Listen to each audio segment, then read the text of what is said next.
Hi, Al Smith here. Welcome to another mini lesson. This one is on adjustments for unguarded honors. Remember when we talked about high card points, we said that all honors are not created equal.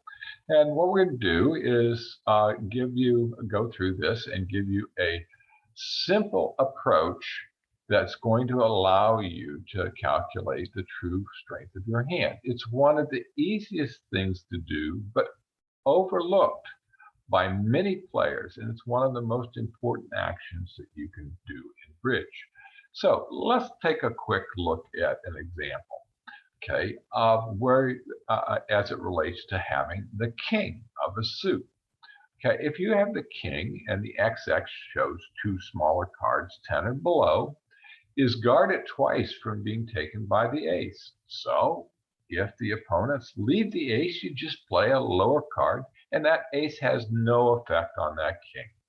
If you've got the king X, it's guarded once, but it's more susceptible to being taken by the ace, because if the ace is behind the king and it's led through the king, it still can get taken. Okay, but if they lead the ace, again, we're going to throw away the smaller card and keep our ace. Our king is going to be promoted to a winner. However, if we have the king singleton, okay, it is unguarded. Now that's the important word there. It's unguarded, and we have no defense from it being eaten by the ace. Okay, if that ace is led, we have to play the king, and that king no longer has a value. Now, that's not going to happen all the time. So what the whole process of unguarded honors is a probability-based adjustment, negative adjustment to the value of that honor. Okay, and if we don't adjust for unguarded honors, what happens? We have a tendency to overvalue our hand and end up bidding unmakeable contracts. So identifying and adjusting for unguarded honors is really an important skill. Okay, it's easy to do, but most bridge players overlook it. Okay, now let's take a quick look at what are the unguarded honors. The first category is a singleton honor, where you have the king, the queen, or the jack, and that's the only card you have in the suit. Why isn't the ace included? It's obvious. There aren't any higher cards. Nobody can take it. It's still going to maintain its value of 4. However, if the honor is unguarded, what we're going to do is we're going to subtract 1. Okay, if it's a doubleton, king, queen, notice that because it's the king, queen, yeah, they're powerful together, that if the ace is led, one of those honors is going to get eaten. So we're going to adjust that by a -1. We're also going to adjust the queen X and the jack X doubleton by a -1 if they're in the doubleton. Now, here's the worst thing that you could possibly have in your hand. A queen jack in one suit with no other cards. Both of them are unguarded, and you have the potential of taking no tricks after you've counted for 3 high card points. That's and you'll see here we have to subtract 2 for that.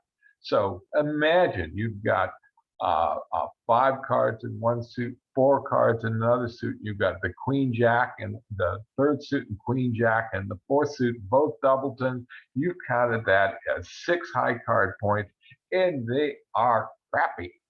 You have to subtract then 4 points from that hand. You can see how easy it is to overvalue your hand. And the last one is the jack XX, with the tripleton, because there's nothing actually guarding that jack. And I don't like jacks anyways. So we're going to subtract 1 for that also. I don't even really count jack as an honor because, yeah, that knave, he's kind of a weird guy anyways. All right. Now, one of the common questions I get all the time is, why isn't there a negative adjustment for the king queen X or the king jack X or the queen jack X? Well, that's because The honors support each other. Okay, remember we said when we've got two honors in the same suit, they're stronger than if they're separated. So they're supporting each other. And this third card suit is the decision maker, because we can then throw that card away if the ace or king is led in one of these combinations. And what these other things do, for example, with King Jack, creates what's called a natural surround of the queen being in the right-hand opponent's hand, so that it's just stronger. All right. So the actual value of the adjustment is based upon the card's probable expected value. Okay. And for you mathematicians out there, I'm going to go through a real brief example of a high-level calculation of the value of the Singleton king.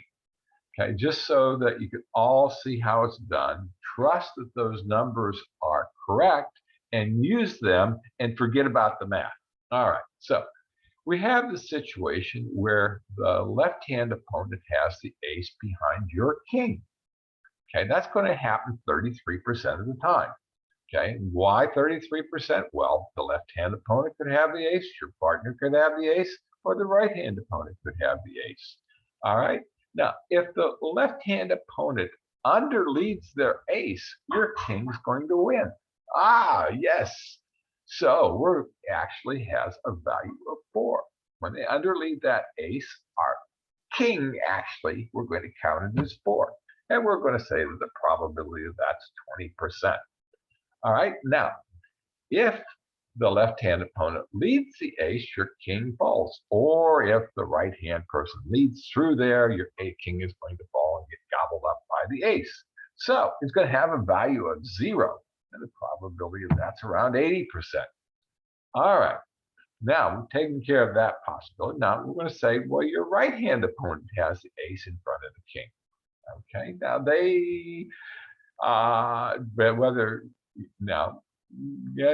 that's going to vary, but probability is going to vary. We're just going to assume if the left-hand opponent underleads the ace, your king will win. Okay, we're going to say that has a value of 4 again, and the probability that's 30%.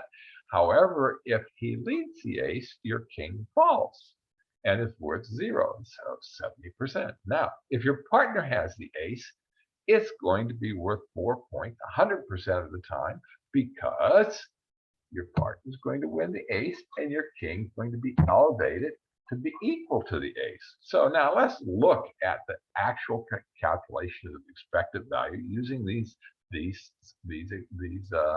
values. Okay, so we have the first calculation here is 33% times 4 times 0.2. So you can see what we're getting the probability based base out of that. So we've got 4 times 20%, 0.2. We've got 0 times 0.8. And we do this for the second alternative and then for the third alternative. And when we kind of reduce this down a little bit so you can see what the actual numbers are, we come up with 1.996, or about 2. So when we initially counted the king, it was 3. So what we're saying, adjust it down by a -1 to 2. And that will give you a much truer appreciation for what that value of that king is. All right, now that we see that the math actually supports the numbers, go back to the previous slide, look at those negative adjustments. -1 for a singleton, -2 for a queen jack doubleton, -1 for the queen X and jack X doubleton, and -1 for the jack XX tripleton. All right, let's take a look at a couple of examples real quickly. See how this works. In hand 1, we're going to calculate to add up our high card points. And we've got 7 in spades, we've got 2 in hearts, we've got 1 in diamonds, and we've got 4 in clubs. We total those up, we have 14 high card points. Now, we know from a discussion we just went through that this queen 10 is the queen is unguarded. Okay, so it shouldn't be counted for a full 2. We all know that the jack 7-3, the jack is now unguarded. So we have two situations here where we need to make a negative adjustment. So we're going to subtract two, one for the queen doubleton and one for the jack tripleton. So instead of having 14 high card points, we're going to subtract two from that. Now, I'm also going to incorporate in this example length points because that's another topic that we've talked about and is used in monitored bridge. So we get one length point for the fifth spade. Okay, so our total becomes 13. Okay, now if we counted high card points and length points and didn't make an adjustment, we would think that we had 15. Okay, but there's a big difference between 15 and 13. So the true value of this hand is 13 points. Okay, not 15. So that making that negative adjustment for those unguarded honors is a very important step. Let's take a look at one more example. Okay, in this hand, we would have count 2 for the spades to begin with, 9 for the hearts, 2 for the diamonds, and 4 for and 5 for the clubs. It would give us a total of 18 high card points.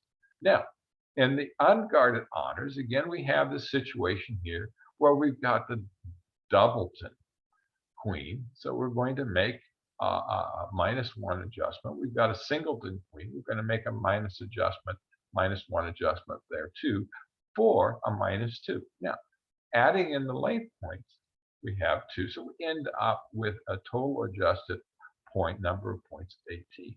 Now, if you didn't use the unguarded honors, you'd be counting that as 20. Okay, and again, that's a significant difference in what the actual value and strength of these hands are. So it's important to make this adjustment because it allows you to start fine-tuning your judgment in your bidding to the actual strength of your hand. Okay, this is the information that where you can send us questions or look for additional information. Feel free to contact us anytime. This information is also at the bottom of the YouTube video in the description. So have a great day. Hope you enjoyed this mini lesson.